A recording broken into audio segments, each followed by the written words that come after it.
नमस्कार, बहुत स्वागत है आपका न्यूज स्ट्रेट पर। आपके साथ मैं हूं सोनाली सिंह। बुलेटिन की शुरुआत इस वक्त की सबसे बड़ी खबर के साथ करते हैं और इस वक्त बड़ी खबर यही कि 5 राज्यों में चुनाव के तारीखों का ऐलान अब से कुछ ही देर में हो जाएगा। मध्य प्रदेश, छत्तीसगढ़ समेत 5 राज्यों में चुनाव की आज घोषणा हो जाएगी। चुनाव आयोग की ओर से आज प्रेस कॉन्फ्रेंस की जाएगी। दोपहर 12 बजे का वक्त जब चुनाव आयोग प्रेस कॉन्फ्रेंस करेगा और इस प्रेस कॉन्फ्रेंस के जरिए तमाम चीजों की जानकारी हम तक पहुंचाई जाएगी। कितने चरणों में विधानसभा चुनाव होंगे, मतगणना कब तक होगी, तमाम चीजों की जानकारी चुनाव आयोग पहुंचाएगा और आज से आचार संहिता भी लागू हो जाएगी। महज थोड़ी देर का इंतजार, उसके बाद 12 बजे चुनाव आयोग की प्रेस कॉन्फ्रेंस होगी और विधानसभा चुनाव की तारीखों का ऐलान हो जाएगा।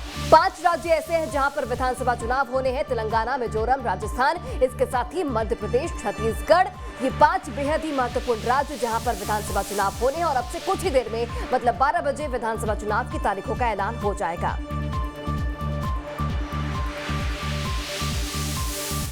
और चलिए, हमारे साथ बातचीत करने के लिए तमाम मेहमान भी जुड़े हुए हैं। वरिष्ठ पत्रकार सत्यप्रकाश शर्मा हमारे साथ जुड़े हुए हैं। सर, बहुत बहुत स्वागत है आपका एक बार फिर से। बीजेपी प्रवक्ता अजय धवले जुड़े हुए हैं, आपका भी स्वागत है। और कांग्रेस के प्रवक्ता अभिनव बरोलिया भी जुड़े हुए हैं, आपका भी सर बहुत बहुत स्वागत है।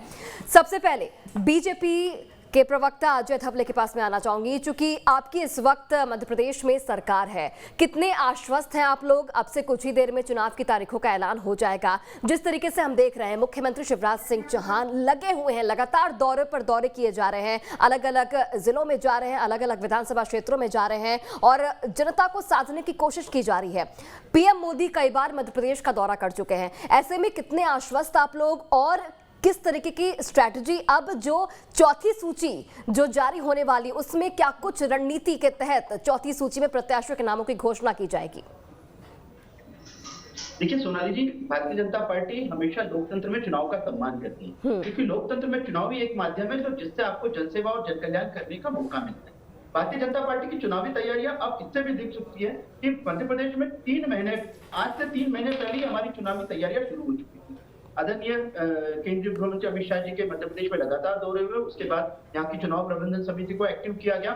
उसके बाद हमारी लगातार 3 सूचियां आ गई है, 39 और फिर 1 प्रत्याशी जी। टोटल हमारे 79 प्रत्याशी चुनाव मैदान में उतर गए। उनके प्रबंधन कार्यालय, चुनाव प्रबंधन कार्यालय हो चुके हैं, उनका जनसंपर्क भी अपने अपने क्षेत्रों में चल रहा है। तो भारतीय जनता पार्टी की तैयारियां काफी मॉडरेट स्टेज में, क्योंकि आपको देखना पड़ेगा, कांग्रेस जो कहती थी कि हमारे पास 4000 बायोडाटा है और हम 6 महीने पहले प्रत्याशी घोषित करेंगे। देखिए कमलनाथ जी, प्रत्याशी घोषित करने के लिए आपके पास पहले चेहरे रहते हैं। मध्य प्रदेश में कांग्रेस के पास जिनके 2 चेहरे हैं, उनमें भी दिग्विजय सिंह को आप पोस्टर पे ला नहीं सकते। कमलनाथ जी को पोस्टर पे लाने से दिक्कत ये होती है कि कमलनाथ जी प्रवास कर नहीं सकते, उनको हेलीकॉप्टर से उड़ना होता है, बाय रोड वो ट्रैवल नहीं करते। तो आपको ये भी देखना पड़ेगा कि भारतीय जनता पार्टी हमेशा विकास के मुद्दे पे चुनाव लड़ना चाहती है, लेकिन कांग्रेस हमेशा विकास के एजेंडे से चुनाव भटकाती है। हमारा उद्देश्य क्या है? हमारा उद्देश्य है कि जनसेवा और जन कल्याण आपको करना है तो वो सिर्फ इस विकास के मुद्दे पे होना चाहिए। लेकिन कांग्रेस और इनके मिस्टर बंटाधार, दिग्विजय सिंह जी, पहले आप सत्यप्रकाश जी बैठे हैं, सत्यप्रकाश जी काफी वरिष्ठ जर्नलिस्ट है। सत्यप्रकाश जी, आप बता सकते हैं कि दिग्विजय सिंह जी ऑन रिकॉर्ड कहते थे कि मध्य प्रदेश में चुनाव विकास के एजेंडे पे नहीं, चुनाव मैनेजमेंट से जीते जाते।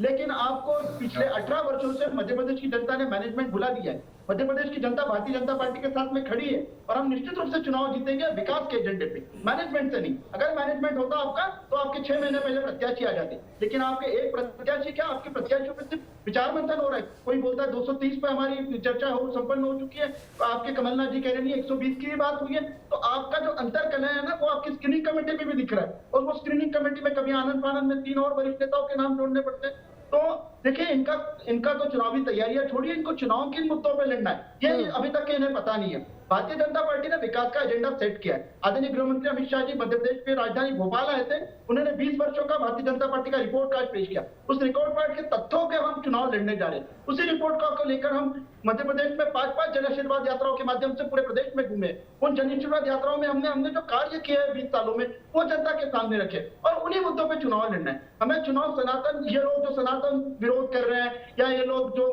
मध्य प्रदेश में धर्मांतरण और ये सारी चीजें फैला रहे, इन चीजों पे चुनाव नहीं लड़ना। चुनाव डेवलपमेंट पे होगा। भारतीय जनता पार्टी हमेशा से चाहती है कि चुनाव डेवलपमेंट और सिर्फ डेवलपमेंट हो, क्योंकि यहाँ चुनाव विश्वास बना विश्वासघात विकास बनाम विश्वासघात का चुनाव है। और ये आप लोगों को जब भी विश्वासघात की बात आएगी, कांग्रेस को माफी मांगनी पड़ेगी प्रदेश की जनता से। ठीक है, कांग्रेस का रिएक्शन लेते हैं। कांग्रेस के प्रवक्ता अभिनव बरोलिया जुड़े हुए हैं।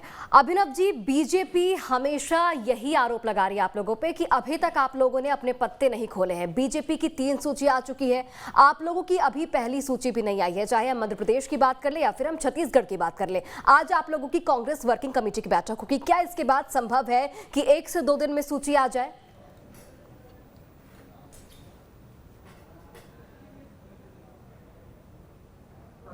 जनता की बात नहीं कर रहे हैं, ना संविदा कर्मचारियों की बात कर रहे हैं, ना बेरोजगार युवाओं की बात कर रहे हैं, ना दलित अत्याचार की बात कर रहे हैं, ना आदिवासी अत्याचार की बात कर रहे हैं, ना किसानों की बात कर रहे हैं, किसी की बात नहीं कर रहे हैं। सिर्फ और सिर्फ कांग्रेस को कोसने की बात कर रहे हैं। अरे ये ऐसा नहीं हुआ, वैसा नहीं हुआ। दिग्विजय सिंह जी की बात कर रहे हैं, कमलनाथ जी की बात कर रहे हैं, राहुल गांधी जी की बात कर रहे हैं, लेकिन जनता की बात नहीं कर रहे हैं। जनता इंतजार में बैठी थी इस चुनाव के, और आपको तत्काल देखने को मिलेगा जैसे ही चुनाव डिक्लेयर होंगे, जनता मैदान में वैसे भी उतरी हुई है। लगातार आप देख रहे हैं जनता मैदान में उतरी हुई है, इनके खिलाफ इंतजार कर रही थी। अब जनता इनको आईना दिखाने के लिए बैठी हुई है।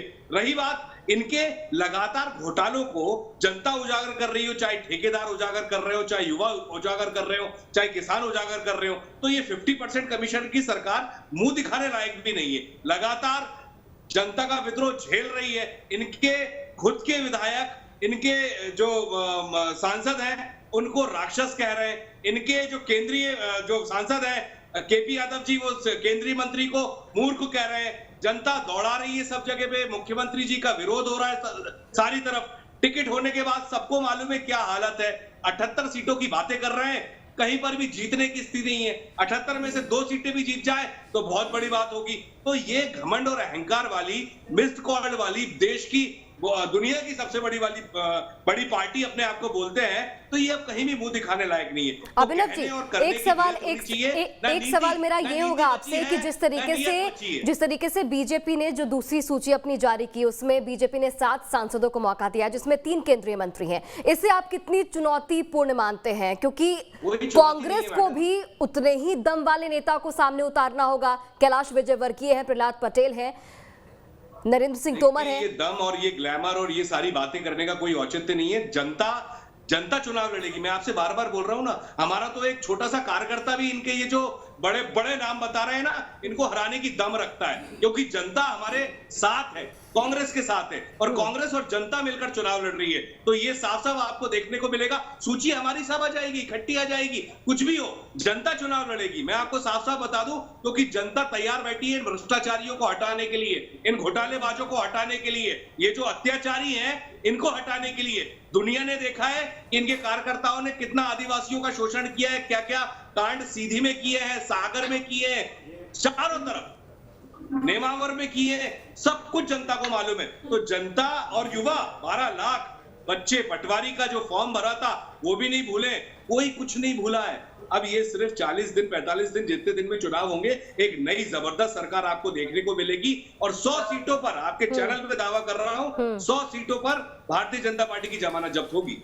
चलिए अजय जी, दावा कर दिया गया है कि 100 सीटों पर भारतीय जनता पार्टी की जमानत जब्त होगी। ये न्यूज चैनल पर दावा किया गया, क्या कहेंगे?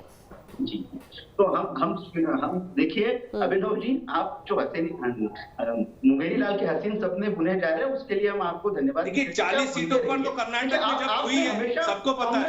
अभी लद्दाख की जबरदस्त जीत हुई है। आप अभी चुनाव के दिन है, आज आचार संहिता लगने वाली है, बात होनी चाहिए विकास पे, बात होनी चाहिए कि हम चुनाव कैसे लड़े, क्या अच्छी हम जनता के बीच में जाए तो क्या एजेंडा लेके जाएगी जनता, बताइए ना। क्यों संविदा कर्मचारी वोट देगा आपको? क्यों मध्य प्रदेश का युवा वोट देगा आपको? क्यों मध्य प्रदेश की महिला आपको वोट देगी?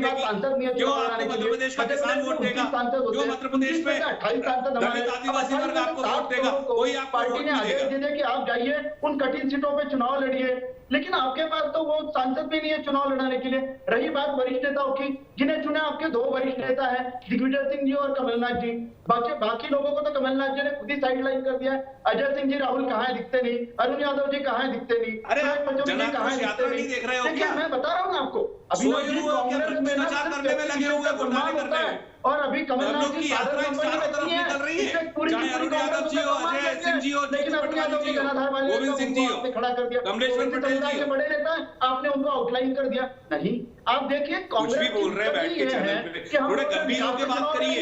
ये एजेंडा ये बात कर रहे हैं कि इन्होंने बड़े नेता लड़ा दिए। चैनल की गरिमा को तो समझिए। पे लड़ाए हमने, सारे कुछ भी बोलते जा रहे पे लड़ाए हैं, हैं, जो भी मन में आ रहा है, कोई जानकारी है अभिनव जी मैं आपसे जवाब लूंगी, एक बार उनकी बात कंप्लीट होने दीजिए। जी बताइए अजय जी। हमने हमारे बड़े नेताओं को कहा कि ऐसी सीटों पे जहां पे हम 2018 में चुनाव हार गए, उन सीटों पे जाके लड़िए, उन सीटों को भारतीय जनता पार्टी के लिए आप विजयश्री प्राप्त कीजिए। तो हमारे सारे बड़े नेता संगठन का आदेश मानकर उन सीटों पे चुनाव लड़ने गए, अपनी अपनी चुनावी तैयारियां शुरू कर दी, जनसंपर्क शुरू हो गया।